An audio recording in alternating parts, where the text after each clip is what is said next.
Pete Wilkins, thanks so much for joining us today. Much appreciated. Tim, I have been thinking about this all day long. It's the highlight of maybe the highlight of my month or the year. Hope, you know what, we'll make it the year because we just started the year. So Tim, this is awesome. Thanks for having me. Absolutely. Absolutely. Man, that is so touching and I really appreciate it. And I've been looking forward to this. We got to know each other over the last year. I've learned a little bit more about your group, Hyde Park Angels, your background, your position within the tech ecosystem. I thought it was natural that you joined the show, given the topics that we discussed on Fireside Chicago. For folks that don't know Pete, why don't you just give a quick background on yourself and how you got to Hyde Park Angels? Yeah, well, I think that, what I do now, I'm the managing director of HPA, one of the most active early stage investors in the Midwest. We invest primarily in all the states that surround Chicago, and we invest across categories. I got into it probably over a decade now, early on when it was just starting, and coming off of my career as an operator. I've been in 3 different startups, one successful or 2 successful, one failed. Had the good fortune to have one company that actually we exited for a couple of billion, and then another company that we went public. But like all good things, there was a bubble after that. It got bought by a telecom. Functionally, my background, I kind of came up in sales and marketing.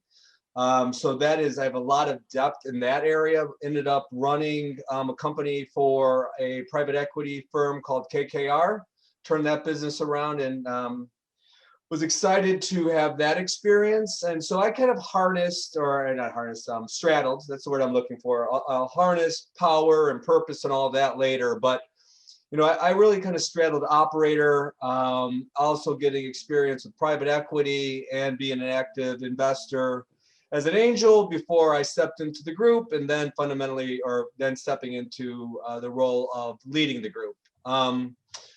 So Tim, I could probably give you a little more context, but I'll pause there for you to That's kind of good. dig into some stuff that might be interesting. That's good. I think, when we spoke last, I mean, Pete, you have a lot of experience in tech, fast growing companies, sales, marketing, running them as the CEO. And then what year was it that Hyde Park Angels had started?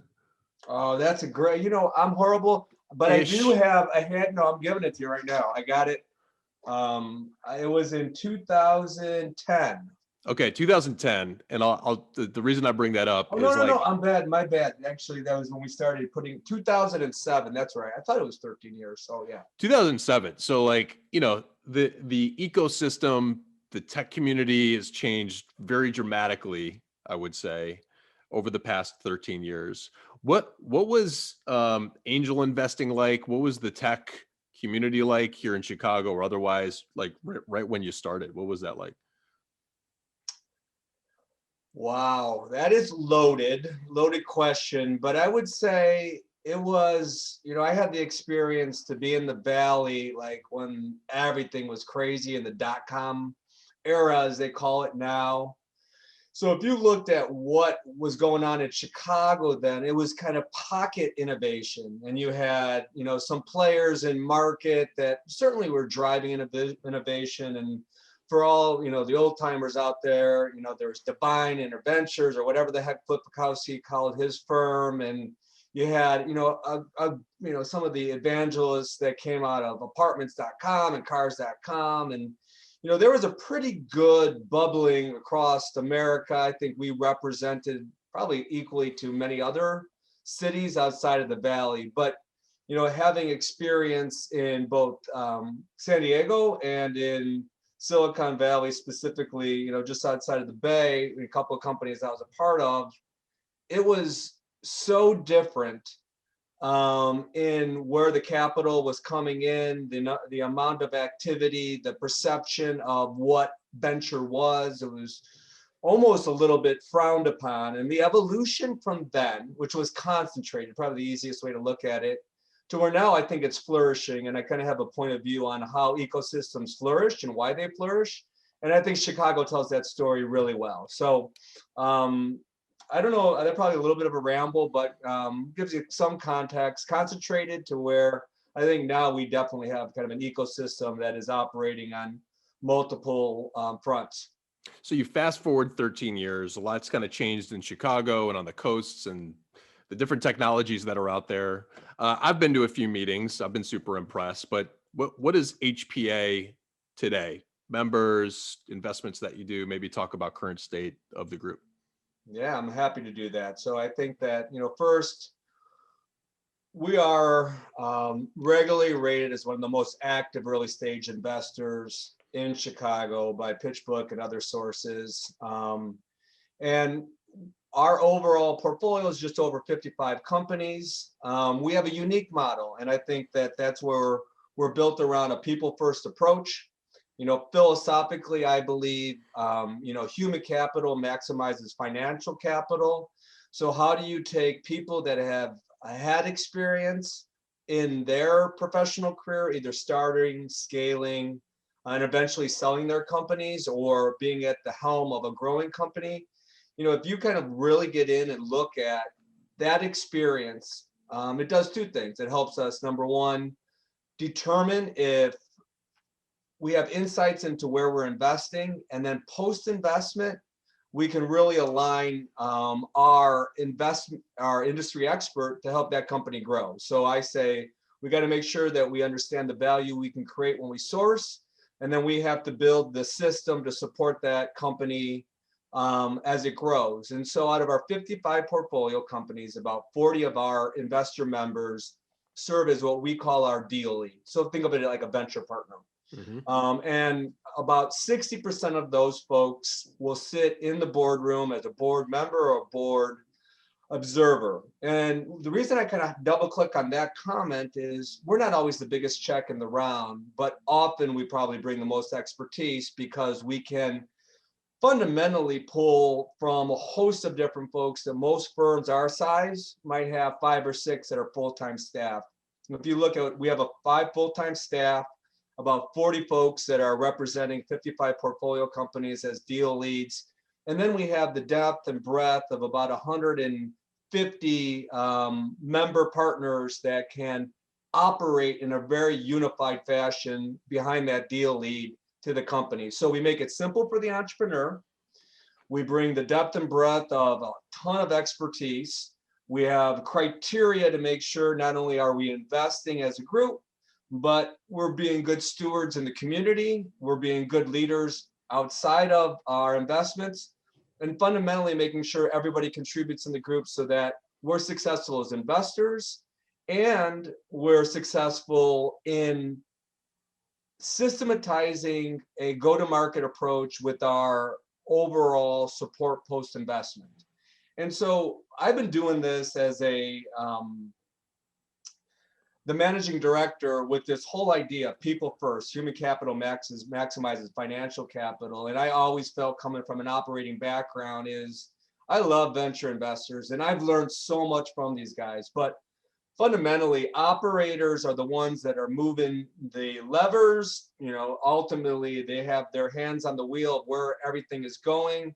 And the more we can help them through our organization, the better off we're going to be. So what we've seen, though, is not only are we the most active investor, but if you start looking at our investment compared and what we refer to our cohorts, and we compare that to funds, we're in the top decile in performance. So I can validate we do what we do well anecdotally, but if you're going to look at our portfolio and how those are industry leaders, and you take a look at how our cohorts perform to funds, that would also demonstrate that this model is working in a wonderful fashion, and it's all behind people like you, for that matter. I've been super impressed with the group, and I've learned a lot about venture investing, angel investing, how financial services works for these growing technology companies. And it's still, to me, and I got to imagine even 15 years ago was a lot different, still kind of like fragmented and lack of education out there for everybody, even some of the accredited investors. You have so many different forms of capital as a founder, right? You have friends and family. You could have your own savings. You have banking relationships. Typically a bank will talk to you unless there's revenue. You have these almost like payday like loan that are high interest rate type options. There's venture capital firms, there's private equity, and then there's angel investors. Where do angel investors fit in this whole landscape of ways to finance your company? How would you categorize that to a layman? So it gets a little bit complicated, but we'll start as a layman. What I would say is a fund writes a check, a venture capital firm which operates a fund. You have the managing director writing a check on behalf of other investors that they've aggregated their money. So they write a check and make the decision on behalf of others. Angels write their own checks. That is probably the easiest way to look at it. Now, there has been a spectrum of angel investors going from true angels, like I am an angel, Mr. or Mrs. Entrepreneur. Here is my money. I hope you do well. There's not a lot of them, but there's people that operate as an angel. There's an evolution of folks that might have an understanding of a specific area and they want to invest because they believe there's outsized opportunity or outsized interest to them. And you'll start to see pockets of people that will fall into like an angel category in that regard. Then you'll see an evolution of those type of folks that might get to know each other and they'll create a group. And that group will pull their money together and they will operate in a host of different ways of how they will invest. And some of those can be very sophisticated. Some of those can be very ad hoc. And I think HPA, we kind of are in the position where we're closer to how an institution runs, but we provide the autonomy for individuals, investors to make their decisions. But the way that we write checks and how we are fundamentally kind of operate will be as simple as working with a fund, one check, one lead, one liaison that kind of operates it. So there's a pretty wide spectrum of what that looks like. Did that kind of hit on that? Totally. Yeah. I think it's interesting because like if there's folks out there that are used to like the stock market or bonds or, you know, just keeping their money in a checking account and saying, oh, I've heard the term angel investor before. I've heard success stories within it. How do I kind of get started? It is still, you know, kind of the landscape's forming over time where it's like, okay, what do I do? Like, do I listen to podcasts? Do I, you know, who do I talk to? Do I join a group? How good is that group versus Pete's group? Like, you know, it's still, I believe it's kind of forming because I've showed up to your meetings before and I'm like, wow, you know, you look around, there's like current CEOs, former CEOs, folks with multiple exits, like subject matter experts in like super specific industries. Like they've been in this space doing this for a while, like coming up with a lot of these methodologies over time. It's not just a group of people that, you know, are willy-nilly trying to back some tech companies and get in early just to say that they're an angel investor. But there is a huge spectrum to date of those folks. So kudos to you for the group that you've developed. And, you know, I think turning this into a question, from when you started this thing or when you took over as managing director, let's say, even like 10 years ago, what are some of the things that you've done in order to position the group for the benefit of either entrepreneurs, group members, or maybe some of like partners, like other funds that you've built relationships with over time? So I think you simplify it. And I think that the simplification comes around is, you know, fundamentally, how do you create value for the entrepreneur? And so there's two forms in the simplest way, financial capital and human capital. And so the first thing you got to do, or we focused on, is you got to make the process of getting the financial capital transparent. So there's clarity of the steps that you're taking. Transparent doesn't mean I'm going to give you every insight of how I made my decision. I want to be articulate to that and be thoughtful to make sure that if I do pass, that you get information that will help you grow your business, but really clear in how you go from engagement to investment or a pass. The human capital element is every engagement that I am having with the entrepreneur. I am thinking about what do we add to them to help them be successful, which is a spectrum. And my belief is that if I create value for them, they will want to have us help them create more value for us as investors. So I kind of look at it as a giver's mentality. And I know there's books about this, but and that's not how I started. But like, if I create value for you and we align our interests, and I am very thoughtful of how people can help, then I'm going to move the needle. Now, I'm going to tell you one of the big things that you see a lot of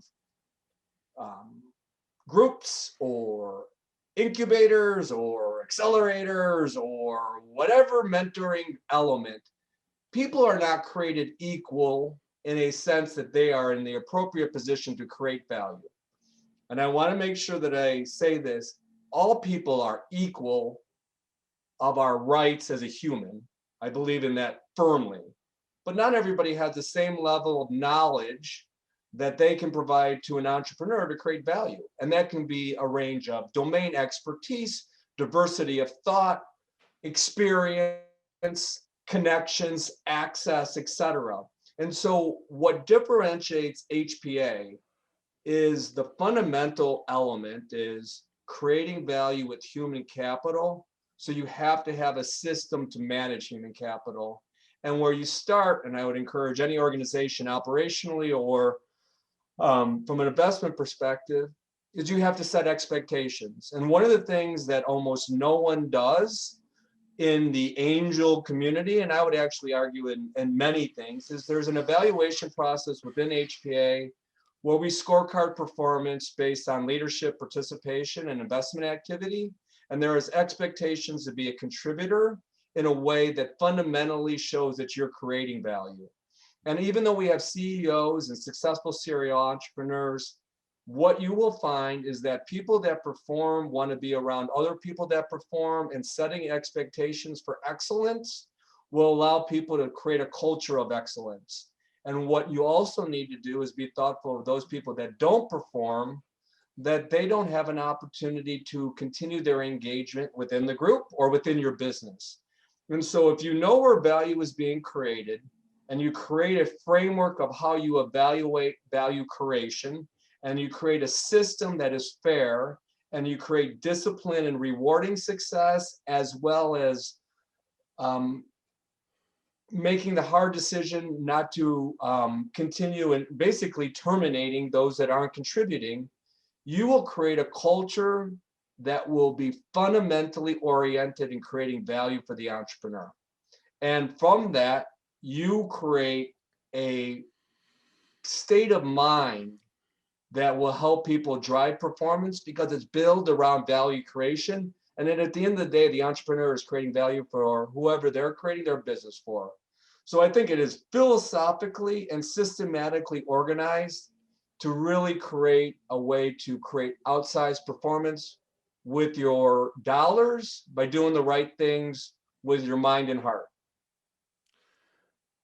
There's a lot of little nuggets in there, whether you're a founder, you run a nonprofit, you run an investment group, and you're right. Like, I don't know, I'm 3 years into a business and I'm a huge proponent for advice and mentorship, but you gotta either know my space or have built something similar to mine for me to kind of go, yeah, like I have takeaways that I'm going to implement from there. And you're right. Like there's a lot of coaches out there. There's a lot of boot camps. There's a lot of blah, blah, blah, all this stuff. There's people like painting themselves as gurus. But yeah, if your organization is saying we only bring in folks that could provide that value and they have to perform while they're here over a longer period of time, you're going to see a lot of success. There's a lot of takeaways. You're right. Outside of just in an angel investment group. Yeah, I mean, and that's where it comes, like, diversity of thought is critical to make good decisions. And I think there's evidence, and that's where it's unfortunate that we don't have diversity in a lot of ways of experience and ethnicity and gender. because you have a different perspective. And I think that's critical. But you also need to infuse experience, industry knowledge, functional expertise, perspective. And what we are capable of doing, and I really encourage, it's a mix of all of those things, because like you definitely need a domain expert in your business to provide context. And what I often say is, I'm not going to tell you the right decision, even if I have domain experience, but I'm probably going to tell you 3 areas not to do it. So I'm going to be better at eliminating bad decisions and help you focus on the 3 paths that you can make a decision. But I think that the other thing, if you have that core person, then you might have a functional expert that knows scale. So they say, this is what you got to do from a CTO perspective. And you might have a consultant that has overseen the industry, and they will provide, this is what a go-to-market plan over years. And these different perspectives start to create a framework that you make a better decision. And so it champions my thinking, it champions the thinking of diversity and being an inclusive environment in organizations, because fundamentally you will do better. And I think what I often say is, if you look at that, that is my fundamental philosophy. That is measured out in our investment performance as a result. And I think that that becomes really powerful to think about. Information capital is huge. And I would argue at the earlier stages, you're making a lot of critical decisions in a very like high frequency over time. And just having a conversation or access to somebody with whatever it is, functional expertise, domain expertise, to just say, hey, I would hesitate going this direction, going right. Why don't you go left here? And here's why. All right, cool. On to the next. And like all those little transactions and all those little decisions kind of add up over time. And you fast forward 5 years, boom, there's growth, there's investment returns, all that stuff. I think it makes a ton of sense. From your lens, doing this for as long as you've had a number of cohorts. So you've seen, I'm using quotes for the podcast, like cycles of companies, like starting, growing, maybe selling. What are some characteristics? Like what do you look for in evaluating a company? Idea, person, founding team, market stuff. Like what are some criteria that you learn to look for without giving away any proprietary secrets? I don't know if I'm smart enough to give proprietary secrets away. Oh, I don't know if we have them, but I think, Tim, what I'm not going to do is I'm not going to give you all what the VC, like the standard answers, like addressable market. And, sure, I think that you've had enough people that probably provide really good perspective on that. What I would say that is critical, or what I look at, is I want to understand the power user. I don't care if it's a B to C, a B to B, a B to B to B to C, whatever letters you want to throw in there. I need to understand, why will somebody use the product in the way you think they should be using it, at the frequency you need them to use it, to show that they are using it to improve whatever they are doing in a recurring fashion. And the more I understand who that is, what they're doing, when they're doing it, and most importantly, why they're doing it, the more I can start to look at, I see the value that your business is creating. And then I start working backwards to say, what is the friction to get somebody like this person through your customer journey to be this power user? How many people do you think will do that if you do it effectively with a go-to-market strategy? Once you have a beachhead in a specific area, how tangential can you add additional people to that market? Are you more effectively adding to that core user group by getting new users that are tangentially connected versus going deep in one category because there's diminishing returns? So as soon as I understand an early stage business, what is the value that's being created to the power user to see that they change behavior, I can start running backwards and forwards where they've been and where they can go. And so that is, it's simple. It's to me, is this customer journey. And I think that you're seeing in the millennial and the whole community, like it's all data driven. I think some people are misguided because they don't understand all the data. But like you can measure all this. If you go back when I was in school, like you had to project the idea of how this gets woven together. And so like now, like you have some serious power, but it all goes back to value creation with your power user. And once I understand that, then you're just handicapping your ability to predict the future that they can change behavior.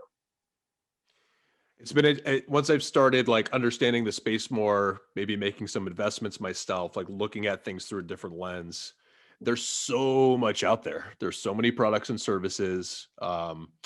Running my business, I get cold called all the time, cold emailed, LinkedIn, all that stuff, and just taking out your iPhone or your Android and surfing the internet or social media. There's all these products and services that are at your fingertips.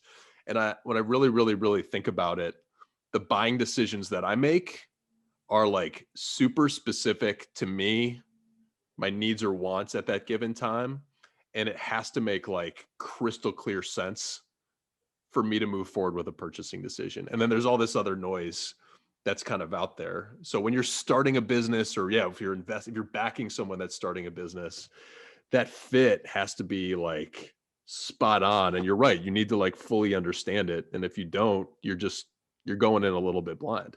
And so there, like what I provided to you, if you give me all of your standard criteria that falls into the metric dashboard of many venture capitalists of how they might be evaluating all the critical components that they've learned over time are important, I would argue that if you can really understand the value created to the power user and you run that through that whole mechanism, like it becomes something that provides you some unique insights. And the other thing that I'll just touch on briefly too, like the idea people will change their behavior because you have something new is really critical to understand because it's faster or cheaper or better or funnier or bigger or smaller or shinier. Like all of those attributes to get somebody to do something different than what they've done is enormously difficult. And it could be because of who influences that decision or how they use it. But like behavior change is fundamentally what you're trying to convince me that you can do with whatever service you're going to provide. And I think that that's another way to look at that from that perspective. Howard Tubman was on a few months ago, and we were talking about just what are the opportunities out there. And he had made a really good point after thinking about it. Like, hey, SaaS has been around for a while. Like the iPhone's been around for a while. If you're just like a little bit more convenient than what's out there, it's probably not enough to make that behavior change. Like stuff's pretty convenient right now, like for the average person. So coming up with an idea that really, really, really makes that behavior change, you're right. It's hard. And it might be like a really tough, like technical problem to solve. You might have to really, really be thinking outside the box. And it's getting harder and harder with just like tacking on some of these applications that are out there. With Pete, with the time that we have left, out of all the folks that I've met, you're definitely at the upper echelon of like pro Chicago tech. If you don't follow Pete on LinkedIn, do so. He's got a lot of good pieces that come out around Chicago and technology and investing for via Forbes as a contributor. We talked about Chicago 2007, when your angel group had kind of started, you took over the helm. What does Chicago look like today, and what gets you excited about the ecosystem that we have here? Well, let me make sure. I didn't take over HPA in 2007. That's when it started. I've been doing it going on 7 years. So number one, clear. And then the other thing, I'm gonna give myself a plug. Go to petewilkins.me, and I aggregate all of my articles about venture as well as human capital and financial capital. So if you wanted me to really hit on that point really quick, Tim, what do I think Chicago is doing differently? Is that what you want me to make sure I plug? What does the ecosystem look like today? I think there's a lot of positives that have happened with whether it be exits or the evolution of the ecosystem. What gets you excited about Chicago as an ecosystem? Well, I think that people don't understand how powerful the ecosystem is because we have the wrong stories about what's going on in other markets that are just like ours. And so what happens is we don't have the narrative of what success truly is. And if you're looking at investments, if you're looking at industry leaders, if you're looking at categories, Chicago is among the top in every category. One of the things that, for those that are listening, if you compare New York to the Valley, if you compare Austin to the Valley, if you compare the Pacific Northwest to the Valley, they are small players, just like Chicago people think is a small player. But if you add New York, Northwest, Texas, everybody else, we're 50% of what goes on in the Valley. So people are distorted of what's going on. What Chicago does really well is the cross sector. So if you look at Industry 4.0, like we are a leader in that, you see a lot of activity coming out. I'll give a tip of the hat to MHub. If you look at artificial intelligence enabled life sciences, which I am super stoked about, like we are super strong in life sciences. We're super strong in data and big data. We're super strong at figuring out how to apply the two. That is going to be, I predict, one of the hottest spots in our overall ecosystem in the future.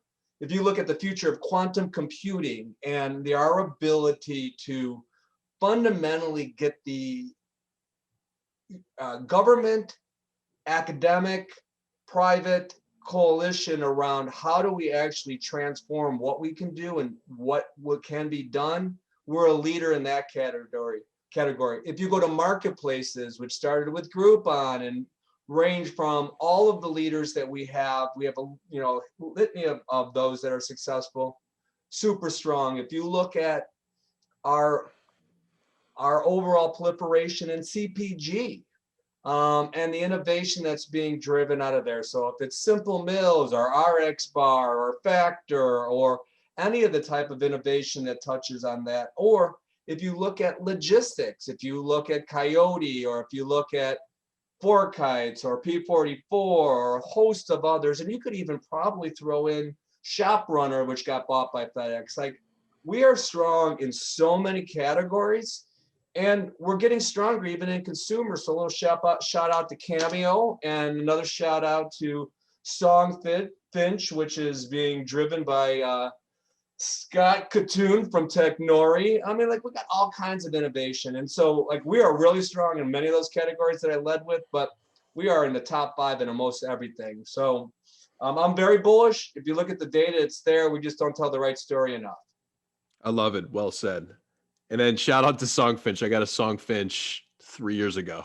It was a great experience. It was a great experience. Songfinch, for everybody, is you can have like an actual like good musician write a song for you in a very quick turnaround time for birthdays or weddings or special occasions, anniversaries, all that kind of stuff. Anyhow, Pete, always enjoy the conversation. Consider you an HPA staple in Chicago. This is a very pro Chicago show. I think you finished it great. For folks that are interested in learning about you or HPA, where can they find you? Go to petewilkins.me. And if you want to check out HPA, go to hydeparkangels.com. Thanks so much, Pete. We'll talk soon. All right. Be well. We'll see you later.